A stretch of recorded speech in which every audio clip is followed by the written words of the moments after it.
केळीचा प्लॉट आहे हा आणि ही जी व्हरायटी आहे ही पीके लॅबोरेटरीची आहे, म्हणजे त्यांची GNची व्हरायटी आहे. या ठिकाणं या व्हरायटीला म्हणजे केळी बागेमध्ये मातीची भर देण्याची ही पहिली स्टेप पार पडलेली आहे.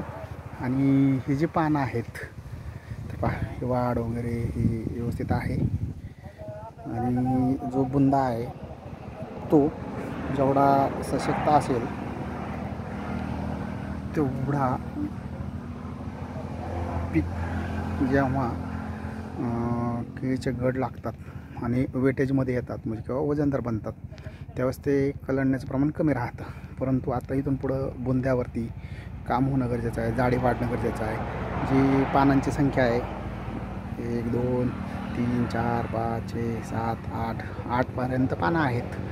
तर ही व्यवस्थित शेवटपर्यंत 10-11च्या दरम्यान ठेवण्याचा प्रयत्न केला तर व्यवस्थित या ठिकाणं केळीचे घड येतात. त्यांची शायनिंग, त्यांची क्वालिटी ही आपल्याला मेंटेन करता येते. पण त्यासाठी योग्य नियोजन असावं लागतं. त्यानंतरनं योग्य पोंगे भरण्याची ज्या स्टेज असतात सुरुवातीपासून लागवडीपासूनच्या पुढच्या, काही ठिकाणी एक वेळेस केले जातात, काही ठिकाणी 2दा केले जातात. परंतु यापेक्षाही वेगळं काय आहे की ते करणं गरजेचं आहे. आणि ते केलं तर गडांची साईज किंवा वेन एक समान होते.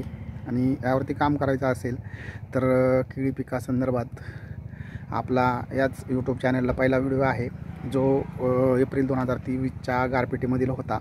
तो त्या ठिकाणं आपण जो काही केळीची बाग होती ती एक्सपोर्ट झालेली आहे आणि एकरी एकूण उत्पादन आपल्याला 38.8 किलोपर्यंत मिळालेलं आहे. आणि जवळजवळ 26 ते 27 टनापर्यंत आपलं काय झालेलं आहे, त्यात इराणला आपली केळी ती एक्सपोर्ट झालेली आहे.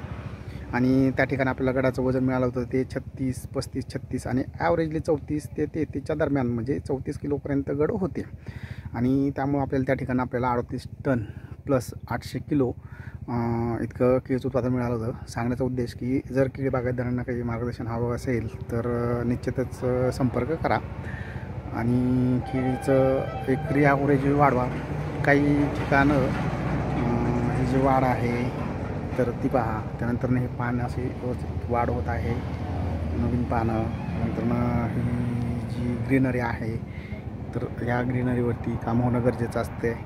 म्हणजे ग्रीनरी आहेच पण शेवटपर्यंत टिकणं बागेच्या हार्वेस्टिंगपर्यंत, तर त्यावरती काम होणं गरजेचं आहे.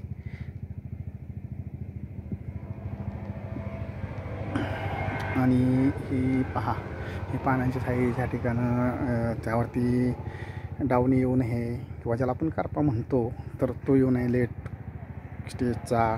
त्यानंतर बाकीचे काय आहेत डिसीज असतील किंवा ज्या पेस्ट असतात त्यांचे अटॅक होतात तर त्यांच्यापासून आपल्याला पिकाचं संरक्षण करणं गरजेचं असतं. आणि ते पण वेळेत होणं गरजेचं असतं. तरच या ठिकाणी आपण काय करू शकतो, क्वालिटी प्रोडक्शन घेऊ शकतो आणि एक्सपोर्ट क्वालिटीचा माल आपण केळी बागेतून पिकवू शकतो. धन्यवाद.